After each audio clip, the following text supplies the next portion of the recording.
खूनी teddy bear और पहला वैलेंटाइन। वैज्ञानिक रमेश देव शहर में एक पुरानी एंटीक शॉप को ढूंढ रहे थे। पूरा दिन निकल गया था लेकिन वह दुकान कहीं नहीं मिल रही थी। अचानक बिजली की गड़गड़ाहट के साथ तेज बारिश होने लगी और बिजली की चमक में रमेश देव को उस दुकान का बोर्ड दिखाई पड़ा। घड़ी में 8:30 बज रहे थे। अभी टाइम था, इसलिए वह उस दुकान के आगे रुक गए। वह दुकान एक भूतिया महल की तरह नजर आ रही थी, लेकिन लाइट जली होने के कारण कोई ज्यादा परेशानी नहीं हुई और वह दुकान के दरवाजे तक पहुंच गए। उन्होंने दरवाजे को खटखटाने के लिए अभी हाथ आगे बढ़ाया ही था कि दुकान के दरवाजे अपने आप ही खुल गए। सामने एक बुजुर्ग व्यक्ति खड़ा हुआ था। उसने बोला, स्वागत है आपका। आइए और बताइए, मैं आपकी क्या मदद कर सकता हूं? रमेश देव ने व्यक्ति की तरफ गहराई से देखते हुए कहा, मैं जो ढूंढ रहा हूं जरूरी नहीं है कि वह यहां पर मिल जाए। फिर भी मैं अगर आपकी दुकान में खुद ही उसको ढूंढने की कोशिश करूं जो मैं चाहता हूं, तो आपको कोई परेशानी तो नहीं होगी? बुजुर्ग आदमी ने मुस्कुराते हुए रमेश देव की तरफ देखा और बोला, बिल्कुल नहीं, दुकान आपकी है। आपको जो चाहिए आराम से ढूंढिए। वैसे भी मैं दुकान बंद नहीं करता और इसी दुकान में मेरा घर भी है। इसलिए जब तक मैं अपना हिसाब किताब का रजिस्टर पूरा करता हूं, तब तक आप अपना सामान ढूंढ लीजिए। बुजुर्ग व्यक्ति की बात सुनकर वैज्ञानिक रमेश इधर उधर घूमने लगे। अचानक ही उन्हें एक रैक पर एक भयानक सा दिखने वाला टेडी बेयर नजर आया। न जाने उसमें क्या बात थी, रमेश देव जहां भी जा रहे थे उन्हें महसूस हो रहा था कि टेडी बेयर उनको घूर रहा है और उन्हें टेडी बेयर की आंखों की पुतलियां भी घूमती हुई सी नजर आ रही थीं। रमेश देव सोचने लगे, पत्नी की सालगिरह पर उन्हें सबसे अलग गिफ्ट देने के लिए वह इस दुकान को ढूंढ रहे थे। इस टेडी बेयर को ही ले लेते हैं, क्योंकि यह बाकी सारी चीजों से काफी अलग और असली नजर आ रहा है। इसे देखकर पत्नी काफी खुश हो जाएगी। और वह उस बुजुर्गवार के पास आए और बोले, क्या आप मुझे इसका दाम बताएंगे? बुजुर्ग आदमी ने टेडी बेयर की तरफ देखा और कहा, अरे, यह आपको कहां से मिल गया? मैंने इसे सालों पहले ही अलमारी में बंद कर दिया था। मुझे अफसोस है कि यह बेचने के लिए नहीं है। यह टेडी बेयर मेरी पत्नी का है, जिसकी कई साल पहले मृत्यु हो चुकी है और वह इसे बहुत प्यार करती थी। आप इसके अलावा जो चाहें ले लें, मैं कम दाम में दे दूंगा। रमेश देव ने कहा, लेकिन मुझे यही पसंद है और मैंने इसे काफी ढूंढ कर निकाला है। उस दुकानदार ने फिर कहा, मेरी पत्नी ने इसे एक नीलामी में खरीदा था और उसका मानना था कि इस टेडी बेयर में बहुत सारी जादुई ताकतें हैं और यह रात को अपने मालिक का खून पी लेता है और उसके बाद जिसका यह खून पीता है उसे 3 इच्छाएं बताने को कहता है और उन इच्छाओं को पूरी कर देता है। उसकी बात सुनकर रमेश देव को बहुत हंसी आई और वह बोले, कोई इच्छा पूरी भी होती है? दुकानदार बोला, मुझे यह सब नहीं पता, लेकिन मुझे यह पता है कि मेरी पत्नी इस पर बहुत विश्वास करती थी और मेरी पत्नी इसे पाकर बहुत खुश थी।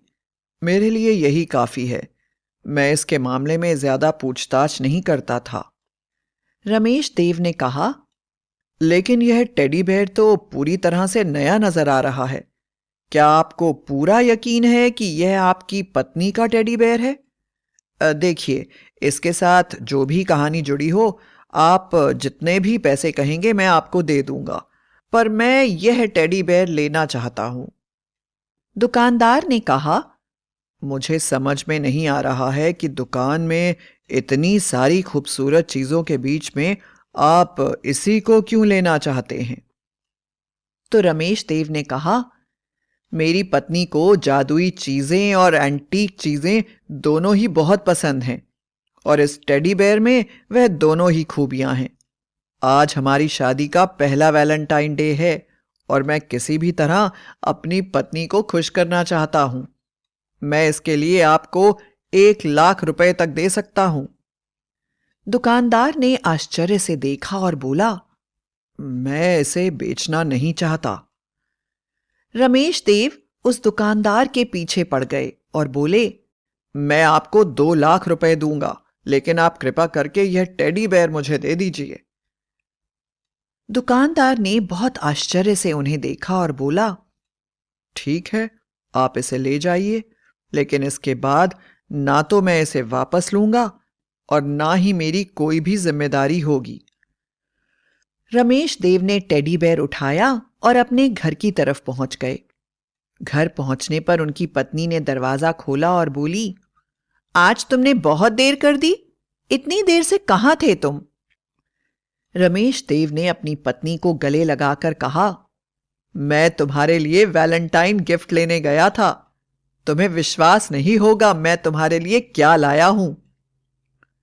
पत्नी ने कहा, मैं और इंतजार नहीं कर सकती। प्लीज मुझे दिखाओ ना, इसके अंदर क्या है?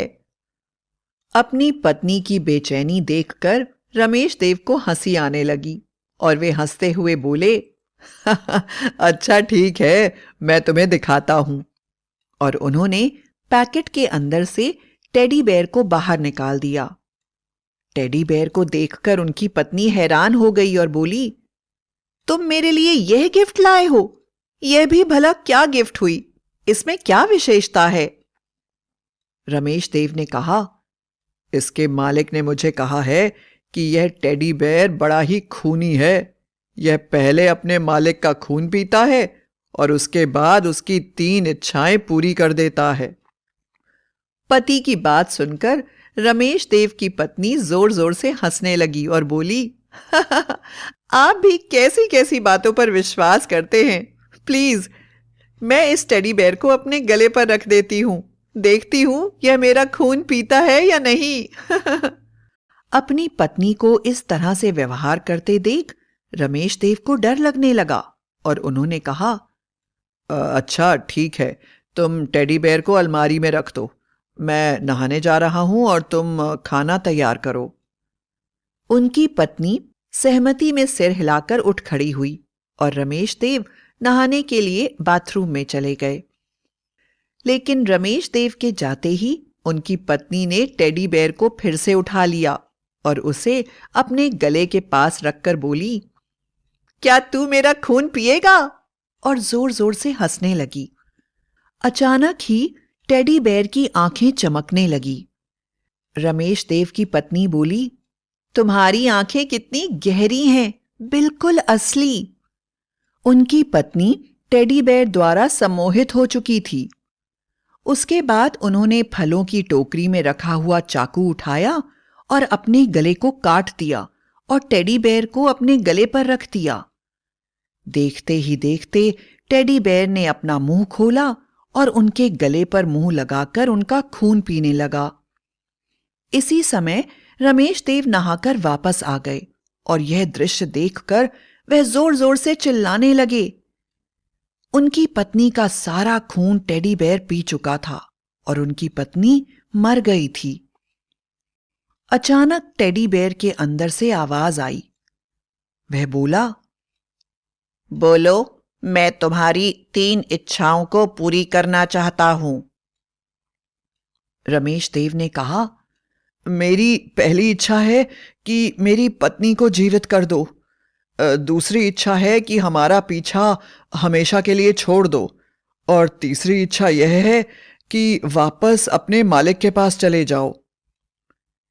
टेडी बेयर हंसते हुए बोला, हा हा हा हा, बहुत चालाक हो तुम, लेकिन फिर भी मैं तुम्हारी यह तीनों इच्छाएं पूरी कर दूंगा।